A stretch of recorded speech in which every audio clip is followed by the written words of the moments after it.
Should be good to go, Andreas. Thank you. Good evening.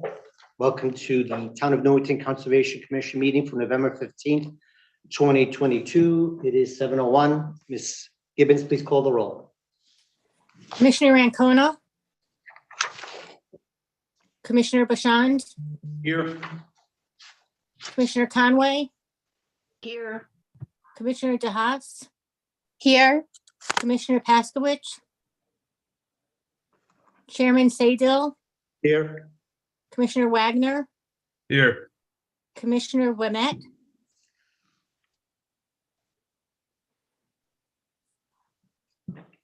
That's it. We have our quorum. Yes, you do have a quorum. 1, 2, 3. Okay. Moving on to item 3, public participation on non-agenda items. Think, is anyone online? Or anyone from the public wish to come forward? There's no one online with their hand raised, Mr. Chairman. Okay, moving on to item 4, acceptance of minutes from the meetings from September 20th, 2022. Are there any additions or corrections from the commissioners?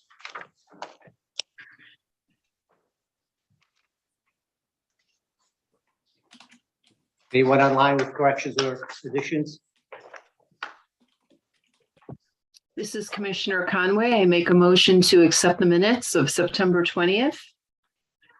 Thank you. May I have a second? That's right. I'll second it. Second by Commissioner Bashant. All in favor? Aye. Aye. Aye. Opposed? Aye. Abstentions? Minutes passed unanimously. Okay. Moving on to new business application 2022-23 for replacement of a sidewalk within designated wetland area and upland review area at 1936 to 1940 Main Street. Applicant owner, Town of Newington. Contact is Gary Furstenberg, Town Engineer. State your name for the record. Right, Gary Furstenberg, Town Engineer. Eric, can you pull up the bringing it map, up right now. please? Thank you.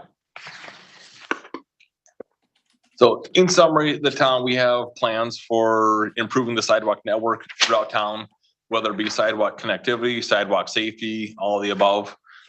This particular location, there's a sidewalk gap, so this fulfills both of those goals of completing or improving sidewalk connectivity and sidewalk safety.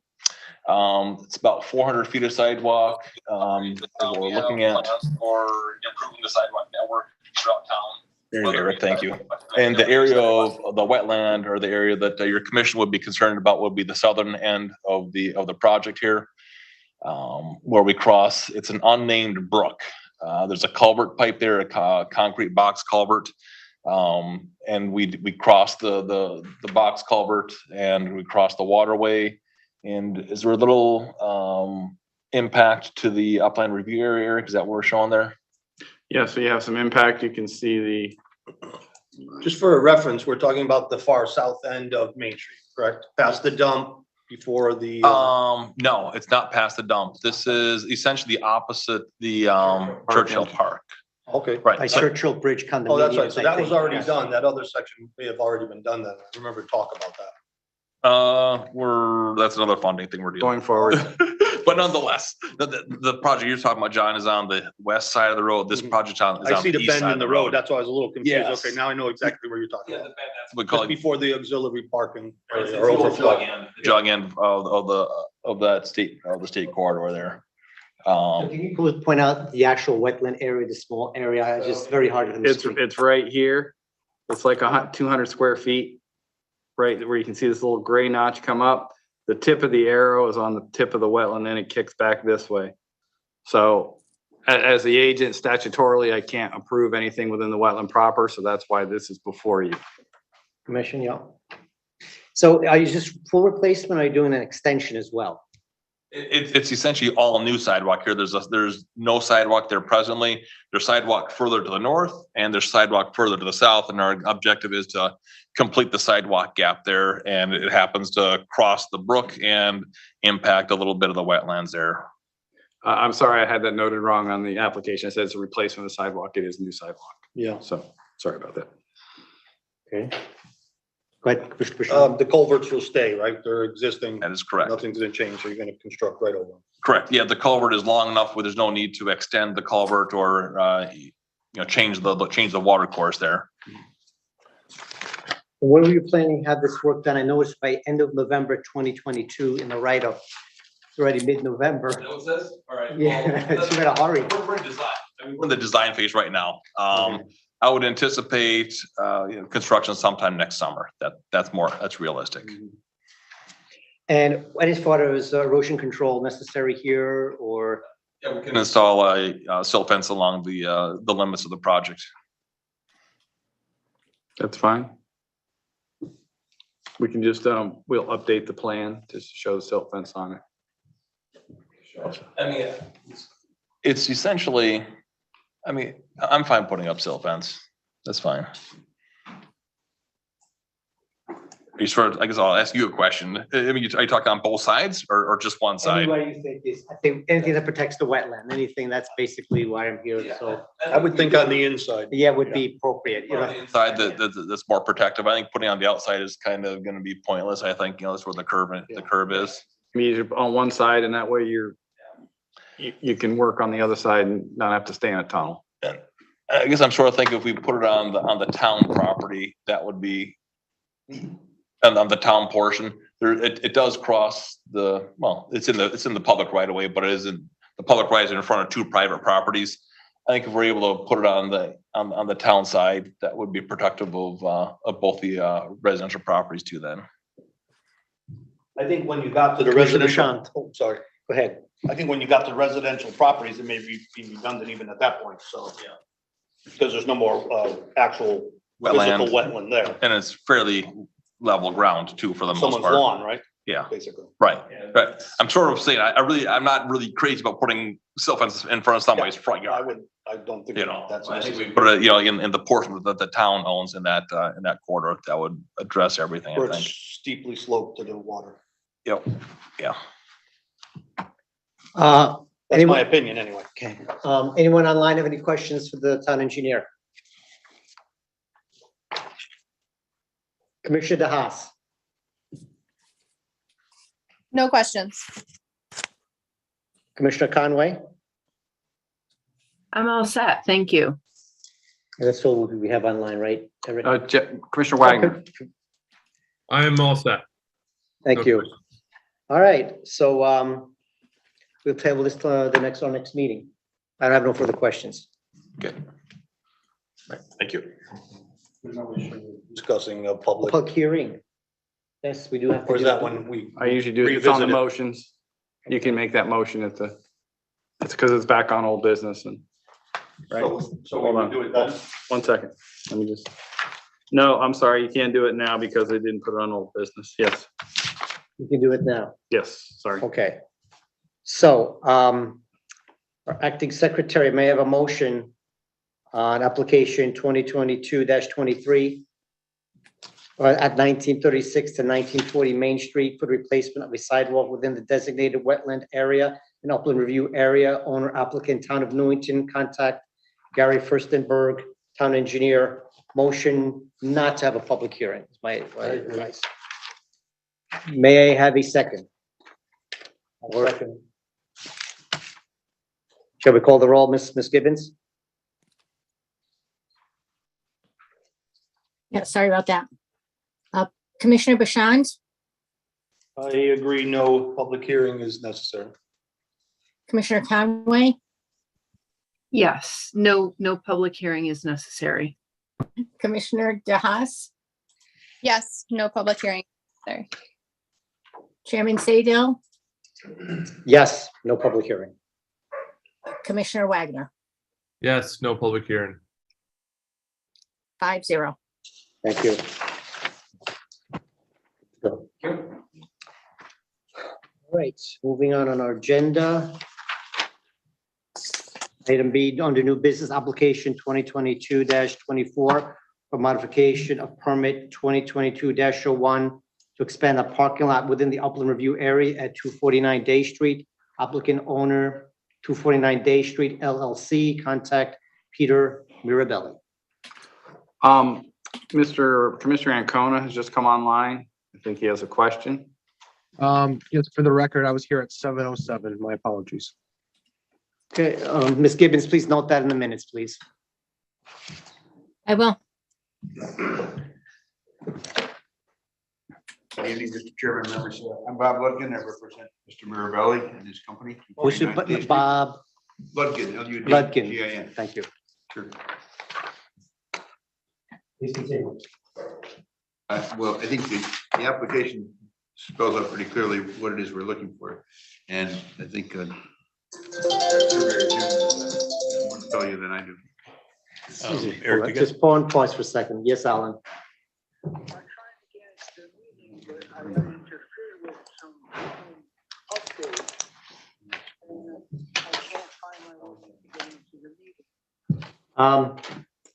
I guess we'll take it to go on without you, Alan, because Eric's closed the meeting.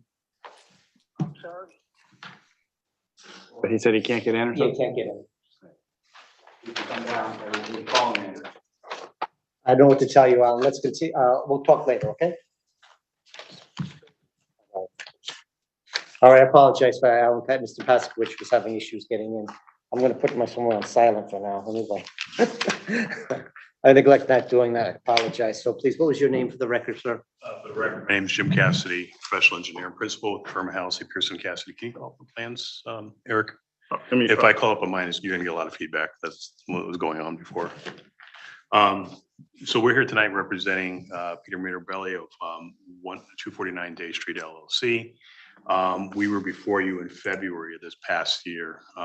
This was the vacant parcel at the corner of Day Street and Francis Avenue. At that point, we received the permit basically because there was an activity going on in the upland review area. In addition to, we were proposing a expansion of the parking lot out there to accommodate the storage of some CLMP vehicles. At that point, we received approval for the construction of 50 parking spaces for these vehicles. The plan that you see up is what the existing conditions look like today. There are 2 curb cuts onto the site, and then along France Street or along Day Street, there's a series of parking spaces. And then what happened on the opposite side, there was some grading that had going on. So on the east side, we had cleaned that up, regraded it, and we seeded it. And basically established an area for parking. Since such time, Eversource has come back to Mr. Mirabelli. They need additional parking spaces. So at this point, what we're looking to do is an expansion. If you go to the second sheet, we're looking to do an expansion of the parking lot to accommodate an additional 25 vehicles. We'd be extending the pavement out about 68 feet for a total of about 22,000 square feet of additional paved area shown in dark gray. A portion, about a third of this area, would be within the 100-foot upland review area from the town wetlands, which is represented as the green line. Can you point out the green line on the plans, Eric, on the far right-hand side? That's the limit of the town wetlands. As part of this expansion, the way the grades work out there, everything slopes from Day Street in an easterly direction down towards that wetlands. There's presently sheet flowing off the edge of the pavement. What we had proposed last time was to put a stone strip along the edge of the pavement to slow down the velocities as it came off the pavement and let it continue on through the overland area. At this point, we are getting closer to the wetlands. So as part of this development, we're also proposing to create a drainage swale, basically a bioretention swale. There would still be a stone strip at the edge of the pavement. It would drain through the stone strip into the swale. Could you scroll that slowly? So you have changed the drainage plan, Mr. Cassidy. Correct. Okay, could you just go through that a little bit slowly for the commissioners? So the original plan that was previously approved, the water just sheet flowed off the parking lot. There was an existing paved parking lot out there. We had a stone strip on the easterly side of it. So it would slow down the velocity as it came off and then would flow overland through the grass area, through the wooded area, and then down to the wetlands of the far east property line. Quick question, Mr. Cassidy, if I may. So on the gray edge there, the gray portion, I see a strip all the way along the length of that parking lot there. That is going to remain So that's some new stone strip, It's a new It's a stone new strip along edge. that right edge there. right edge. So in addition, Interceptor drain, is there gonna be a pipe in there or just? it's a stone strip just to slow down the velocity. But in addition to that, what we're proposing is to construct a bioretention swale. This bioretention. Where, just point that So exactly. it's right where Eric's running his hand right now. So it's just to the east, just off to the edge of the pavement. That same along that Correct. perimeter. The entire length of it. Okay. So the water will be able to sheet flow off the parking lot into the bioretention swale. The bioretention swale is sized to treat the first inch in runoff and also to attenuate the increase in flow caused by the additional pavement. There is a catch basin in it. That catch basin is designed to slow down the flow. It's discharged through a level spreader before it's allowed. Catch basin, slow down. So catch basin is right this half triangular box there with the. Yep. Angle there, okay, Yep, it so that's the goes- catch basin, okay, everything is graded into that, towards that area, and that's So where. what happened is the bottom of the swale is basically flat. As the water goes into it, it builds up an elevation. It drains through a orifice in the face of the catch basin, hole in the face of the catch basin. So But the first, it won't start running until the first inch of rain, after the first inch. And then it goes in, basically, you raise to a certain level and then into the catch Right, basin. so the catch basin isn't flush at the bottom of the swale, it sits up a little bit. it's elevated. So that first inch in runoff, the water quality volume would build up. It'd be allowed to either evaporate or infiltrate back into the ground. So it gets treated. And then the remaining capacity of the swale is designed to hold back any additional flow caused by the additional pavement we're proposing out there. So what's the difference between, I see a rectangular gray area right to the right, and then another larger rectangular area, I can't. So what Maybe that's that's the point. what we call a level spreader. So we discharge from the catch basin to a level spreader. What the level spreader does is rather than having just a point discharge, just a pipe outletting and discharging to the wetlands, we spread it over a wider area. By spreading it over a wider area, it slows down the velocity, prevents the possibility of erosion from a point discharge. So it resimulates sheet flow as it goes back out. So it's a series of structures with riprap that will spread it and allow it to go over a lot wider area, preventing the potential erosion. Is that something that's constructed on the site, or something you dropped in, or you make a hole and trench and? Actually, if when you look at the detail, I believe it's on sheet number 5 of the plan set. Bottom right-hand corner, that detail right there is our level spreader. The way I like to do level spreaders is we actually take a series of concrete galleries, similar to what's used for a septic system. They're 4 feet in height. We take the bottom 2 feet. So if we take it into the slope, we take the bottom 2 feet, we suppress the bottom 2 into the ground. On the outlet side, the downhill side, you have 2 feet of the galley exposed. If you haven't seen a concrete galley, they have rectangular openings in the side of it. Is that something that's poured on the site? No, Or you no, just they're truck that precast, part they're in, precast. precast that in, Yep, right? they're Okay. dropped in. So what'll happen is the catch basin will discharge through a pipe to the level spreader. The water goes into the level spreader. The uphill side is buried. The bottom side, you have 2 feet exposed. So what happens is the bottom 2 feet, once again, the water can re-infiltrate back into the ground, promoting groundwater recharge. If you have excessive water, once it builds up over 2 feet, it's allowed to dissipate through the openings in the side of the galley over the riprap pad and then continue on to the adjoining wetlands. So it's a level spreader I've been using for years, prefer to use it. I think it simulates better, controls a lot better. And that structure to the north, there's 2 of them, the more squarish one. Is that basically the same thing, or do those two communicate, north, no, connectivity there? No, so the north, you'll see a small, Eric, just up above it, right Higher, You're yeah, we right just there, passed okay. it, we just went by. down a little bit, right there. Yes, yeah. So this is what we call an emergency spillway. This is just in case there's a catastrophic event or if something gets plugged, it's another means of outlet to safely outlet water from the basin without causing a breach or erosion over the top of the bank. It's something that we put into all stormwater detention systems. So where would that water go? Heaven forbid that should happen. It would go. Go straight down, or is that Yeah, go? it would go over the top of the bank, and then it basically back down into the woods. How much capacity would that have? Say, Well, it's Is that 8 feet infinite? wide, a Infinite? foot deep. Just this thing right here, It would have an infinite capacity because it would be spilling over the top. Well, it's 8 feet wide. It was, I mean, it's the reality of the overall system, there's not a lot of water going to this system. So whatever proposed flows that the system's designed for is gonna go over the top of it. It's an 8 foot wide spillway. It's a standard spillway width that we use in most projects. It's a safety measure we put into all. Any reason why you put it at that particular spot? I mean, I could slide it down to the south a little bit, so it goes over the riprap pad. I'm just curious. I mean, it's like a fail safe almost. Close enough to the outlet structure. I also want to be at a point with the outlet structure, so if I need to maintain it, we can get to it without having that riprap spillway in the way. Maintenance consists of having to go in with a small machine, excavate out sediment, or if there's a tree down or something, to clear something out. So I like to have a little bit of access room to the outlet structure, the catch basin.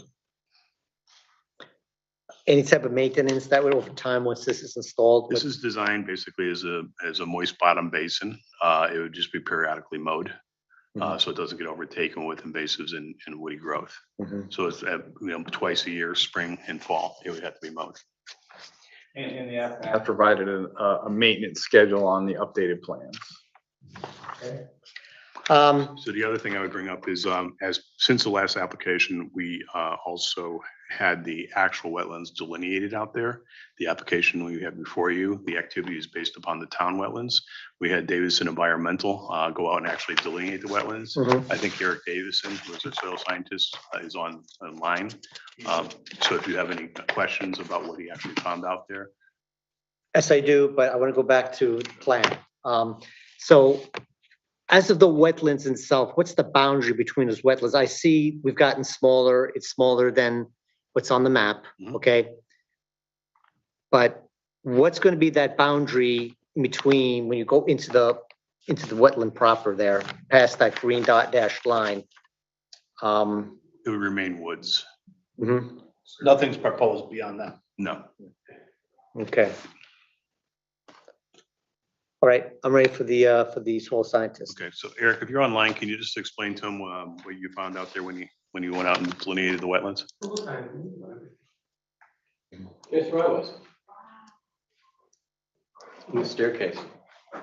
You can't get out. Hi, can everybody And hear me? you are Mr. David? Yes. Okay. Let's note for the record that David Wimet Yes. is seated at Sorry about that. 7:25 this evening. Ms. Gibbons. Got it. There's security locks on all the doors. Okay. So I went to the staircase. All right, we're thinking maybe meeting it in was session. upstairs. Okay. Please continue, sir. Are you online? Yeah, can everybody hear me? Yes, we can. Yeah, hi, this is Eric Davison. I'm a registered soil scientist and certified professional wetland scientist with 25 years practicing in Connecticut. As Jim explained, we delineated the wetlands here in August. I think, Mr. Chairman, you were looking, I guess you were looking for an explanation between the town wetland limit and the delineated wetland. Do I have that correct? Yes, sir. Yeah, so the town wetland limit, I'm guessing, is based on the soil survey, the USDA soil survey that the state uses and most towns adopt as sort of a first cut look at wetland boundaries. So it's not accurate to the site scale. It's done based on aerial interpretation and topographic interpretation. So in this case, they took basically a band of land extending out to this slope break that's shown basically along that green line. And that's basically a terrace that extends down across the neighboring property, 124 Francis Avenue. And on the other side of the building on 124 is Piper Brook.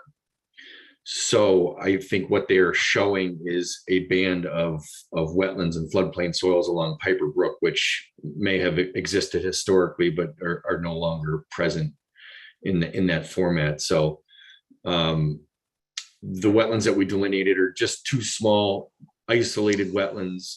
They just receive surface runoff from the north, the south, from the parking lot, 124 Francis, a little bit from Francis Avenue itself.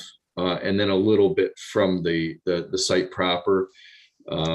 They really just receive surface runoff based on what we saw for the hydrology of the wetlands and sort of the woody debris that was piled up in the wetlands. It looks like they basically function as little stormwater basins there. During a heavy storm, they just fill up with water and then the water infiltrates into the ground. The best I can tell based on the topography and the soil profiles, both of these wetlands are completely man-made features that are the result of just grading associated with development and runoff features associated with development. So you're saying, Mr. Davidson, there was activity in this area way back when that formed this depression, which has now become a wetland? Exactly. Yeah. With the development of 124 Francis, they, basically looks like they built, a flat terrace to put the building on, then they put a parking lot, and that left a little rise in elevation. And then you drop off of that property down into this little low swale, then back up onto the hillside where this development's being proposed. So you created this low area. You added impervious surface for the parking lot, the building, and then Francis Avenue, all basically pitched towards these two features. So they're basically functioning like little stormwater drainage features. No habitat for any wildlife whatsoever, sounds like it. I did not get that impression. They seemed like urban wetland features to me. You can see that from the two photos I included. The photos from where I'm standing in my report. If I were to turn around where I was facing with the camera, you would see lawn and parking lot. So, Understand. You mentioned in your report a word, anthropogenic. I tried to Google that word before the meeting. I didn't get a satisfactory definition. Can you explain that? What that means for that type of soil? It basically means that the soils themselves, when we dig soil profiles, we don't see a natural soil profile. You see fill material or buried organic horizons that indicate that the soil's been manipulated at some point in time by a machine, basically. The word anthropogenic is replacing man-made. It's the term that's, the term of the day. Okay. I want to talk about hydrology. You mentioned that. Is there any connectivity? I mean, this is obviously Piper Brook is in the vicinity. There's no way these two wetlands can connect to one another or change the hydrology that's currently is there. What is the impact of that? Yeah, so no, there's no connection. So if you look at the northern wetland, that's wetland flags 1X through 8X. Yes, that wetland there. That most of that is fed by, there's a little bit of a lawn and runoff area from 124, but also to the north, there's some water that pitches down from the neighboring property there, because that is a similar topography where the west side of the site is high and the east side is low. So surface runoff kind of runs naturally down into that feature. Now, the break between the two wetlands basically tells you that there's not a large enough drainage area that area between that you're showing there highlighted right now, that didn't sort of erode and connect and become ponded in and of itself. So the water comes into that northern wetland right there at 5X at the southern end. At that point, the water stops and infiltrates into the ground. Between that point at 5X and the point on the north side of the other wetland at 8, there's a little rise, about a 2-foot rise in elevation. And so that keeps the water separated between those two wetlands. For the southern wetland, it extends down to a point at which the elevation again rises up. And it right there where you're circling at flag 1, you get some runoff coming into the wetland at that point, sort of from the road and from the parking lot. But it doesn't have any way to get out of there. In a catastrophic storm event like you were discussing earlier, water probably would just come up out of this whole swale, sort of across the lawn and parking lot and into Piper Brook. I mean, I think you'd probably be talking about a pretty significant storm. At that point, you don't get any groundwater infiltration of any kind anywhere, and everything just runs to the low point on the landscape. But way the plan is laid out would be more water going in. I understand these are basically two isolated areas of wetland, but will we expect more water to go in there on a normal basis? It sounds, I mean, that's probably a better question for Jim, but it sounds like if it's taking the water quality volume, it's gonna handle, sounds like it'll handle I don't know to what storm event, Jim, but it'll handle smaller storms. So I think in the common storm, it sounds like it won't receive any water, but that's probably a better question for Jim. So the swale is actually designed to, in the bottom portion, as we talked about, treat that first inch of runoff. The upper portion is actually designed to insinuate up to a 100-year event. So we designed it so you do not see an increase in flow to the water. Okay. At what point does your Commissioner Bashan? At what point does your emergency overflow kick in? Well, the emergency overflow is catastrophic, so we design up to 100. Yeah. So if you get something beyond 100, which I haven't really seen, or if there's some other underlying issue, something gets plugged, there's another means out of the basin. My last question, what vegetation is in there? We talked about the soils, not much wildlife in there, but as far as vegetation that can come out of there and sustain itself, you think, or? Is that for the basin you're talking about, or for the Just the wetlands itself? I'm talking about the wetland itself that you found when you did the soil survey. Yeah. The wetlands are, and if you look at the photos you had up earlier, the wetlands are actually unvegetated. You can see my flag there in the background on that tree. That's the limit of the wetland, and then in the foreground with all that woody debris, that's the wetland itself. So that tells me that this is a surface water runoff wetland and not a groundwater wetland. So there were the only few plants that we found in there were poison ivy and a little bit of red maple at the edges, and then a little bit of Japanese knotweed. But the wetlands themselves, as you can see, are pretty much unvegetated. And again, that tells me that they fill up for a week, 2 weeks, couple of weeks after a storm, and then they infiltrate back down. And they're surface water fed as opposed to groundwater fed, because groundwater wetlands tend to have more dense ground cover of wetland dependent vegetation. All right. Thank you. I'm going to open up the commissioners now for any further questions. I had Commissioner Bashan. a comment. So the entire parking lot is draining to the east, correct? Correct. None of it comes back out to Day Street. Right. So we've increased a considerable amount of impervious area, but I'm very comfortable with your stormwater attenuation. I'm only concerned about, and I don't even know if this is in our purview or not, or if that would be planning and zoning, but some type of a separator in case there was a fuel or oil leak we have now, what, 60, 70 vehicles going to be parked there? 75. Yeah. Brand new. So I'm not sure if that's even, if that would be too cumbersome to plan. So there's no drainage system. There's no formal catch basins on the parking. That's where you would put a stormwater quality unit. That's why you're going to have the bottom 1 foot to treat stormwater quality of the basin.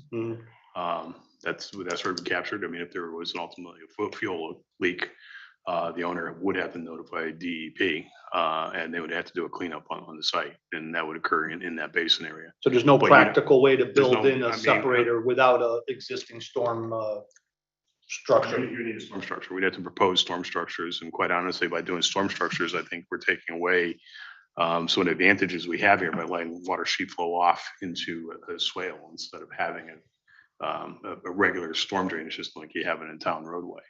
We usually use the stormwater quality units. If you talk like a Vortechnics or hydrodynamic separator, that's a secondary means of, compared to DEP stormwater quality manual. That's a secondary means of treatment. This would be a preferable means. But it's in a channelized system. Correct. Right, and a lot of times it's, like they pointed out, is diverted away from a wetland at times if you're tying it into the town storm system. Well, like I said, I'm comfortable with your stormwater management. I am a little concerned about that impact of a leak. But for stormwater quality, this would be considered primary treatment. Again, the Vortechnics or hydrodynamic separator, it's actually secondary treatment. I would design something like this preferably over the hydrodynamic separator. I only use those where I have to, like a car dealership where you have all pavement and a formal drainage system and no other place to treat it. My preference would be do some type of a bioretention basin or swale. Thank you. Anyone online? Commissioner Wagner?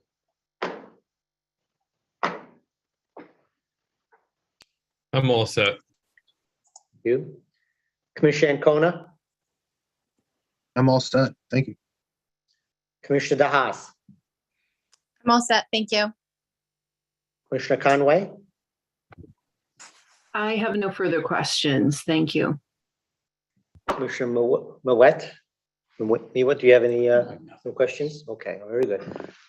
All right, so I guess the next order of business is the meet and need of a public hearing for this project. That is correct. I'm sort of leaning not for a hearing, or I'm kind of in between on that one, only if I was a neighbor, I might have hoped to have some say in it, but I would defer to the consensus of the commission, in my opinion. okay, Commissioner Wagner? Need for a public hearing? I'm just polling the group before we vote. Okay. Do you want me to read it or you just want me to? No, do you want to have a public hearing? I'm talking, No. we haven't, Nope. no public hearing, okay. Commissioner Ancona? No, I'm very impressed by this.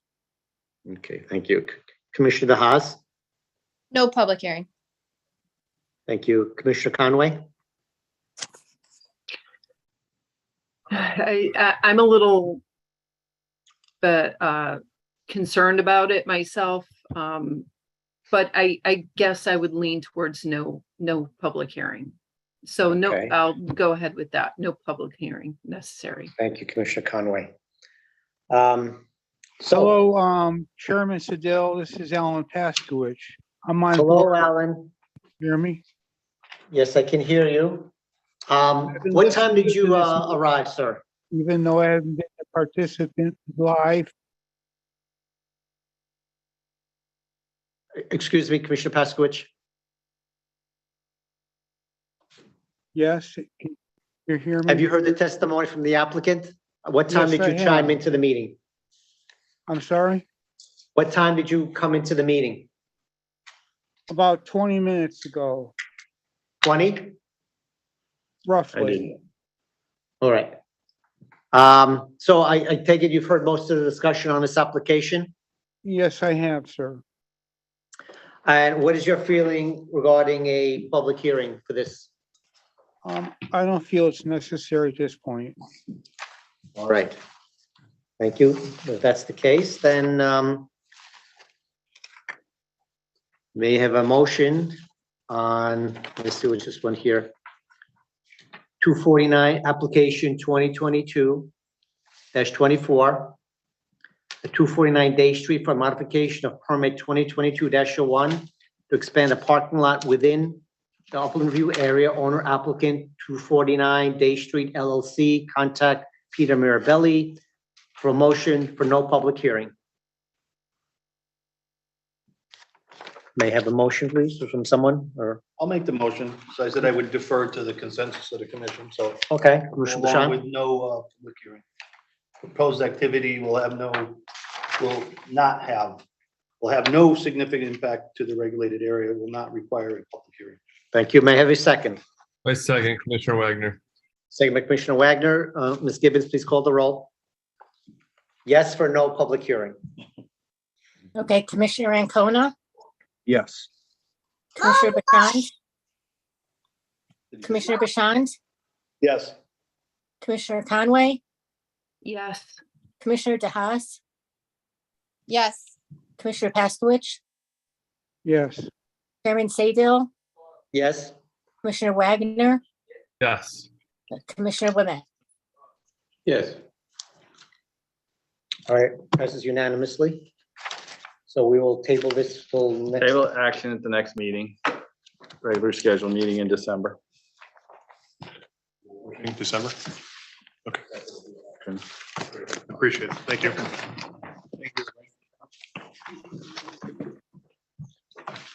Okay. Moving on to section 6, old business. Item A, application number 2022-17 for construction of a building and associated parking lot within the upland review area at 680 North Mountain Road.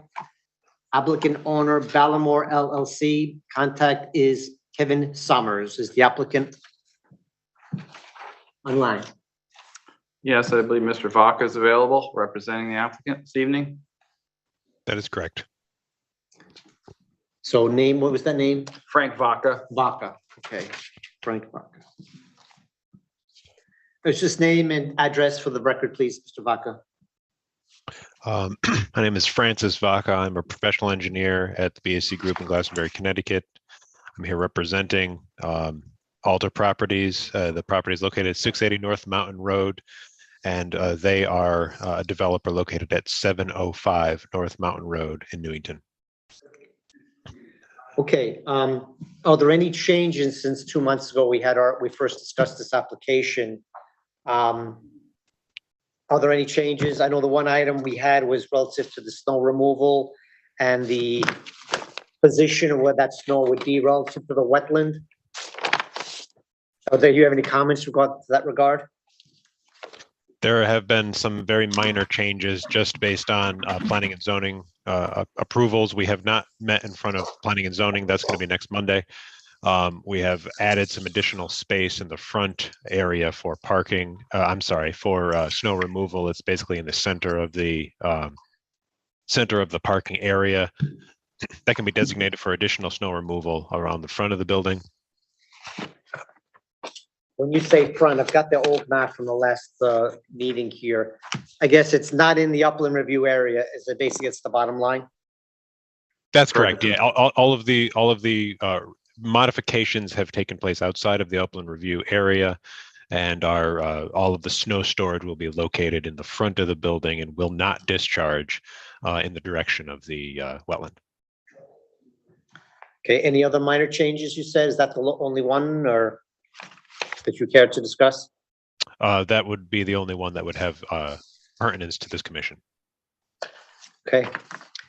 I have no further questions. Are there any comments from commissioners? I'll open up for Commissioner Bashand is okay. Anyone online wish final question to the applicant?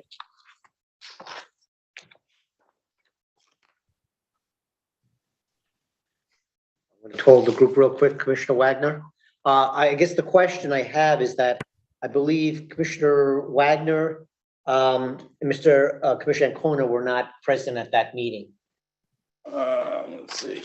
2 months ago, I believe you guys were. Yeah, I wasn't. I abstained from it. That is correct. And then Commissioner Ancona? Yeah, I'll Feeling, you'll abstain? Yeah. So do we have a quorum here? Yes. We have myself, Mr. Bashant, with Ms. Conway and Alan. Alan. And Mr. Haas, were you here for that one? I'm just at my last minutes. She was here. She was here. Yes, I was. Yep. Yes, there you are. So- Okay, very well. Sorry. So anyone for questions online, I'm just gonna open right now on the other further questions. Otherwise, we'll proceed to the motion. So seeing none, Mr. Haas, can you be the acting secretary and recite the motions for this application? I will do the honor. So application 2022-17, 680 North Mountain Road for construction of a building and associate parking lot within the regulated area. The owner applicant, Ballamore LLC, contact Kevin Summers. A motion to approve the application 2022-17 for the construction of a building and associated parking lot within the regulated area, URA, with the 10 standard conditions. Additional conditions may be imposed by the commission and added to the record. Thank you. May I have a second? Second by Commissioner Bashant. Commissioner Bashant, Ms. Gibbons, please call the roll. Okay, so I'm just calling the people that you named off, correct? No, you should call them all, and if they want to And they will abstain, abstain at that time. Okay, they won't. okay. They choose to do Okay. so. All right, Commissioner Ancona, Abstain. Commissioner Bashand, Yes. Commissioner Conway, I approve. Commissioner DeHaas, Yes. Commissioner Paskowitch, Chairman Saydel, Yes. Commissioner Wagner, Abstain. Commissioner Wilmette. Yes. Oh, you have to abstain, I think. He was an alternate, so he's not Yeah, voting this Oh, evening. I Abstain. apologize. You looked at he was, yeah, he wasn't yet on the commission yet, so. The final vote? 2 abstentions and 5, 1, 2, 3, 4, 6 yes, 5 yes? Five, yes. Five yeses and 3 abstained for everyone. Yeah. So it's 5-3, motion passes. Thank you very much, ladies and gentlemen. All right, okay, good luck. And moving on to old business, item B, application 2022-18 for construction of a building addition within the Upland Review area at 316 Maple Hill Avenue. Applicant owner contact Chase Prescott. Is the applicant present? He is. You can go ahead and talk, Chase. I'm here. I'm here. So just name and address, just for the record, that you're Mr. Prescott. Chase Prescott, 316 Maple Hill Avenue. So have there been any changes to the plan since we last spoke, your presentation or 2 months ago? No, there hasn't. Okay, No, I- you guys had no comments, so he made no revisions to the I plan. understand, just for the record. I have no further questions, Commissioner Bashant. No, I do not. I'll open up to the rest of the online commissioners. Any questions for the applicant? Commissioner Wagner, no. Thank you. Anyone else, just open it right now, speak now. I won't poll the group on this. So seeing none, Mr. Haas may have a motion on application 2022-18, 316 Maple Avenue for the construction of a building within the regulated area. Owner applicant Chase Prescott, please. A motion to move to approve application 2022-18 for the construction of a building within the regulated area with the 10 standard conditions. Additional conditions may be imposed by the commission and added to the record. Thank you, Mr. Haas. Do I have a second?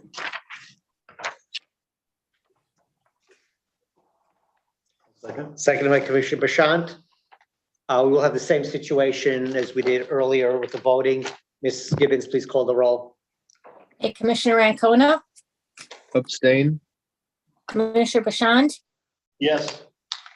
Commissioner Conway, Yes.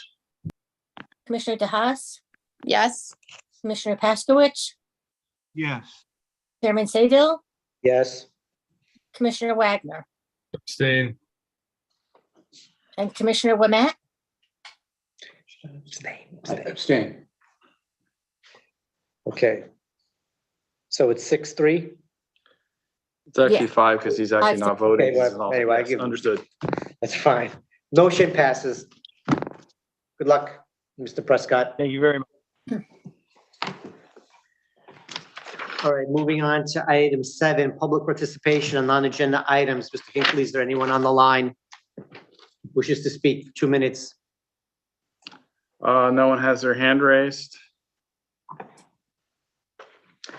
Okay, seeing none, we'll move on to item 8, communications and reports. Mr. Hinckley, item 8, do you have any communications to report? Since we last met, I have approved 3 different agent approval permits.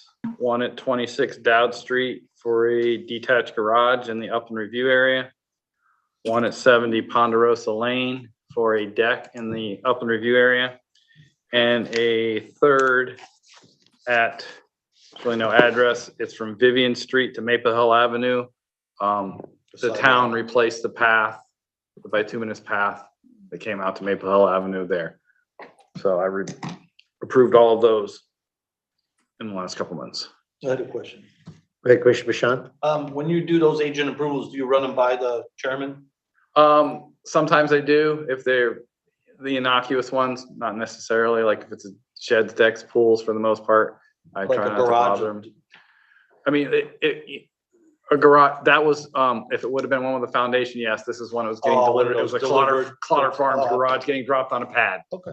Because typically any building addition automatically comes to you, and all in-ground pools come to you. Excavating, yeah. Yeah, any Moving up in-ground soil. pools especially come to you, but any kind of like building addition, Okay. that was, like I said, it was a prefab, just going on a 4-inch stone base. I'd So, like to get one myself. understood.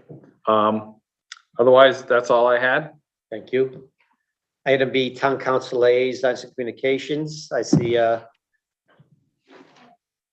Councilor Madraco here. Is Councilor Rada on the line? I can't see. He is as well. Gerald's wish to have a speak or move step to the microphone? Well, if anything, so we can If you have hear. anything, it's your call. There's nothing that you guys don't know about. Wow. You'd be surprised. No, just the staffing, the town council accepted the resignation of town manager Keith Chapman effective December 3rd. And was it this week or last? And I'm getting confused. Maybe Monday. Oh, we named an interim town manager for 90-day period. It will be James Kropinski, who's the town clerk. And also a search committee has been formed from the town council, consisting of the mayor, the majority leader, the minority leader, and myself. And we contacted some local agencies and local towns and solicited some suggestions for search firms. And we have solicited proposals from 4 national firms to assist in the town manager search. And we will be having a Zoom meeting to narrow the 4 down to a final one firm, again, to assist us in expanding our capacity, because again, we want to fill this position as soon as possible. Also, I mean, I'm sure you also know that our town planner is leaving for a great opportunity for her. She'll be actually teaching courses at the university graduate level for at UConn in planning and community planning and organization. And so I'm sure Mr. Hinckley will be rather busy. And she's I leading. wonder us- if she's gonna use the Town of Newington as a case study. Well, actually, I kind of told her, or there was a little, at the town planning and zoning meeting, they had like a little farewell party for her. And she said that, they invited her, they said, bring your students here for, to observe. Possibly, we could have some guest speakers go there, or if we have a project or so that maybe, it could be really interactive. I think it's a great opportunity and she'll do very well. Do we have a replacement for her yet? No. And how does that replacement come? There's no search for that, right? Is that a town manager appointment? She's a town manager appointment, so, but considering that we really don't have a town manager, a permanent one. Acting, Oh, But- it gets so much better. Yeah, but because, of the uniqueness of the situation with some of these vacancies, we may try and at least do some advertising, or recruiting so that there'll be a pool of candidates perhaps when the new manager does arrive. But when I was talking to some of these search firms, regarding, getting their proposals for the town manager, I happened to mention some of these other vacancies, and there's not a lot of people out there that are, I don't know whether it's just a lack of, I don't think it's a lack of interest. I don't know what it is, but particularly one of the firms was saying that they only got 1 inquiry for a town planner position. It's a changing field. It's a difficult field. Some of these positions, let's face it, are becoming somewhat political, I think. I think it's because it's a limited pool of, It's a limited pool with, not just of the employee, but of the employment. I mean, how many towns have a planner to begin with? Some of the smaller towns probably don't even have a well, no, I mean, but, full-fledged planner.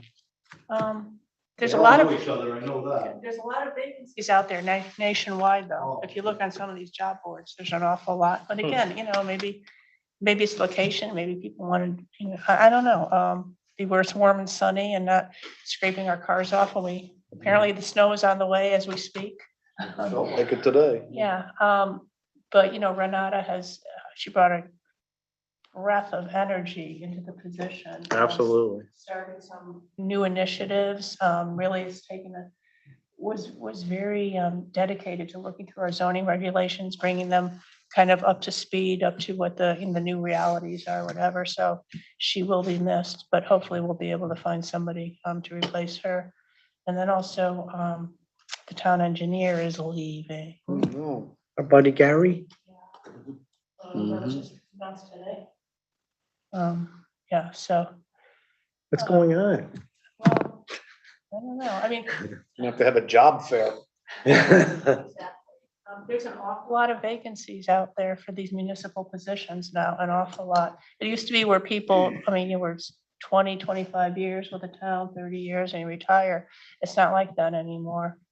And part of that, part of I think the shortage of these positions is because over time, towns have scaled back, so there are no more assistant town engineers, assistant planners and stuff like, so there's That's nobody, what I'm saying, to take that next step. So it's just a nature of, the business of like, when people leave, positions aren't filled or they're eliminated or whatever, and just like, we don't need that, we'll just get by with this. And until you get to a point like, oh, well, we're kind of stuck. Well, Gary is going, from what I understand, to Southington, Cheshire. to Cheshire. Yeah, he's gonna be the director of public works. Yeah, so there's a very big difference. That's a between- big jump up. It's a big jump, with a lot more under his belt, staff supervision. So again, it's career advancement and it's movement. So, Renata and Gary are certainly moving onwards and upwards to something that's, into their career path and where they want to go. And, we certainly wish them well. Well, it seems like we're always getting them from other towns too. I mean, like I said, I know when I talk to these, not so much the engineers, but the planners, they all know, I know a few of them and they're all very familiar with each other and they all know each other. So. And then we also, we've had a final presentation regarding, I think I mentioned before, the community. We're going to be doing a community survey regarding, the questions haven't really been developed yet. And, this distribution methods or whatever, but we did have a final presentation from the from a consultant, and it was accepted by the town council. So that will be moving forward at a time to be determined. But, it's the holidays and whatever. And, I'm sure the new town manager or whatever wants some, say in that as well. What are some of the big issues on that, or the big questions? We haven't even. No. And I would assume the consultant is going to be coming in and interviewing. Right, the different department heads and, because like one of our things for planning is outreach. How do we get people more involved?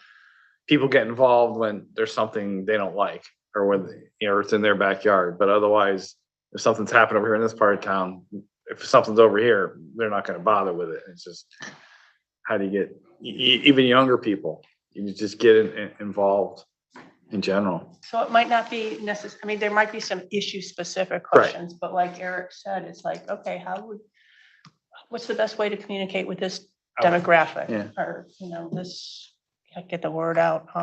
So it'll be interesting to see. But that's about it. I don't know, Kim, if you have anything else? Nothing. You were very comprehensive. Thank you. I have nothing additional to report. Okay, thank you for that update. Moving on to item 8C, Pond Life Research and Education. Commissioner Pasquich, do you have an update for the commission? Not this month. Thank you. Said no. Okay. I think that concludes our agenda. May I have a motion to adjourn? Make a motion to adjourn. Moved by Commissioner Deshant. May I have a second? Second, Second by Commissioner DeHaas. yes. All in favor? Aye. Aye. Opposed? Have a good evening. We'll see you next month, no? Perhaps. All right. Have a good night. So I went and visited all these places. What's that?